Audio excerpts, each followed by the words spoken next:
Hello again, I'm Paul Friedman, founder of the Marriage Foundation, and this is part 2 of 7 strategies for reviving my marriage for women. And I'm going to recap what we talked about in part 1. You may want to look at that video if you haven't yet, because of course I go into much more detail, and you'll realize that we don't do things the way Western psychology does. We're very different. And now we're starting to train people to be marriage counselors the right way. You don't have to be a Western psychologist for this. You just have to have a desire to help others. So what we discussed before is that it's not what's broken, but it's what's missing, and that it's not your fault. In this world, we don't learn about marriage. When we do learn about marriage, it's usually wrong because it comes from Western psychological thought, things about boundaries and things about labeling people and errors, and it's all negative. And we're very positive here. We talk about how to make your marriage into what it's meant to be, a beautiful sacred space filled with happiness, love, and harmony. And so we hit number 1, which is recognize the need to live your marriage as a sacred space. This is not religious doctrine. This is not even philosophy. It's very realistic. You met your soulmate. You want to have that connection. Build, not diminish. If you want to revive your marriage, of course, you have to address those things that will help you enhance the love, harmony, and happiness in your marriage. Number 2, you want to recognize that the prime purpose of marriage is to learn to love your spouse unconditionally. Learn to love your husband unconditionally. I know you love him, of course you do, but it's a whole nother strata. It's something that requires effort. It doesn't just happen, because there's so many influences from the world that distract us from love and happiness. Number 3, study marriage as you would a subject in school. And I recommended using either one of my books, either Lessons for a Happy Marriage, which is simple, or Breaking the Cycle, which is a little more complicated. And you could take a look at it on our website, or you could go to Amazon and see the reviews, and notice that the negative reviews are from people who never looked at the book. So, you know, the world's a fascinating place, isn't it? But you're married to your husband, and he's wonderful, and that's what you want to focus on. Bringing that soulmate connection back, so it's not a cellmate connection.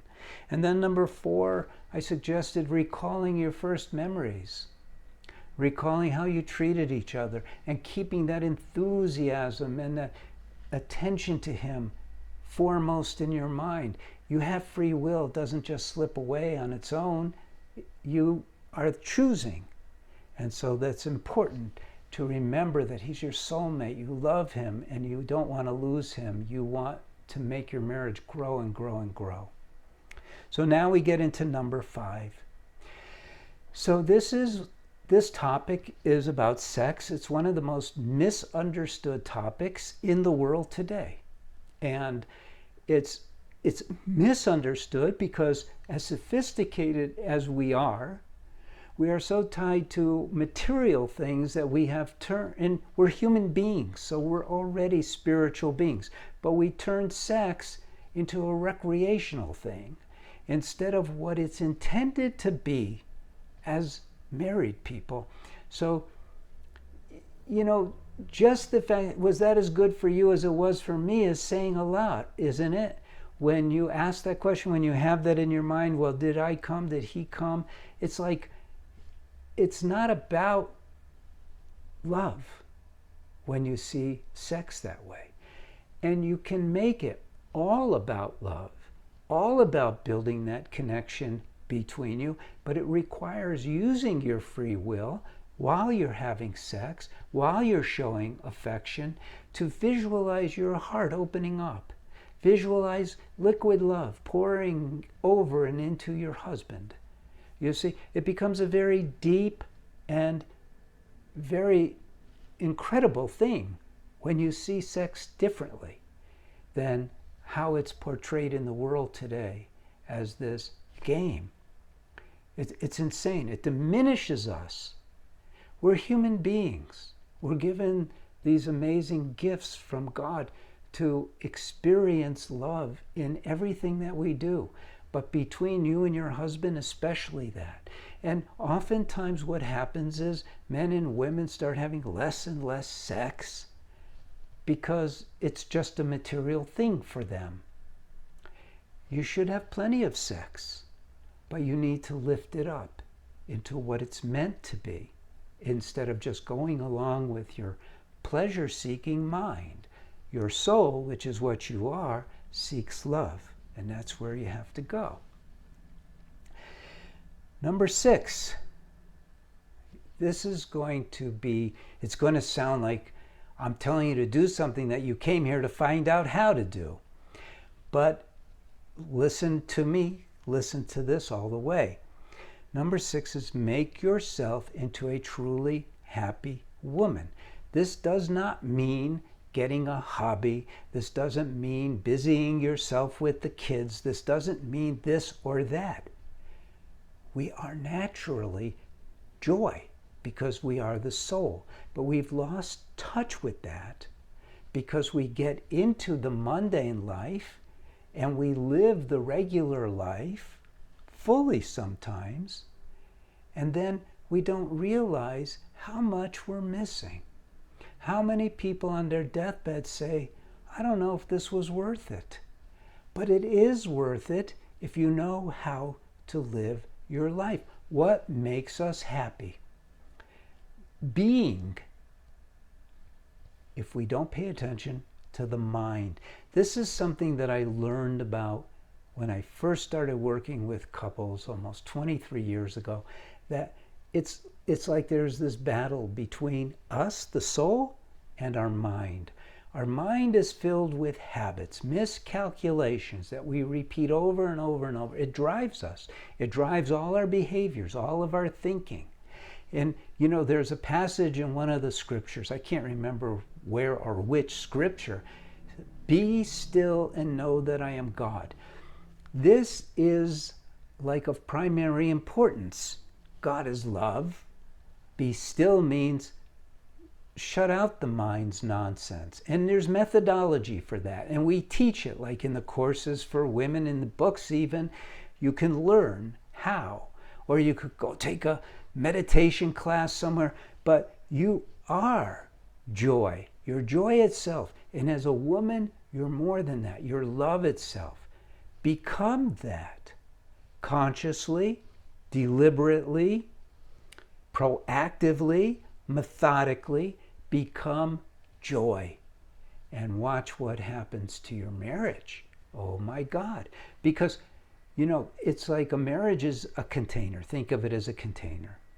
And the more sweetness you put into that container, your marriage becomes sweeter and sweeter. Your happiness, your joy. Not your complaining, not your criticism. You keep that out of the marriage container. And watch what happens. This is good advice I'm giving you, by the way. We've been doing this a long time. We know what we're talking about. And then number 7. And this ties to the one I just said.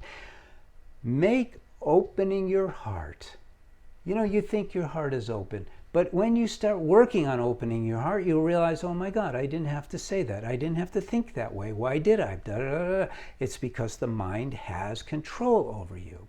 So make opening your heart and learning to love unconditionally. That's the key, because that's the purpose of marriage. Open your heart, learn to love unconditionally. Make those your life's work.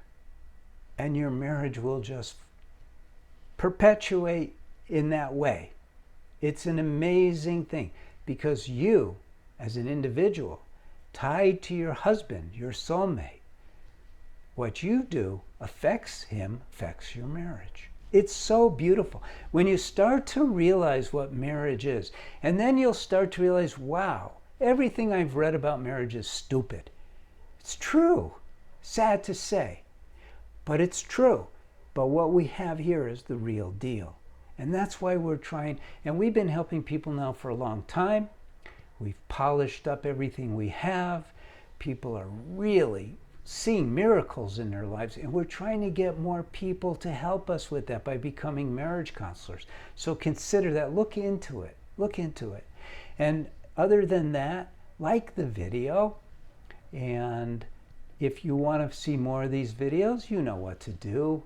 And I'm Paul Friedman. I founded the Marriage Foundation.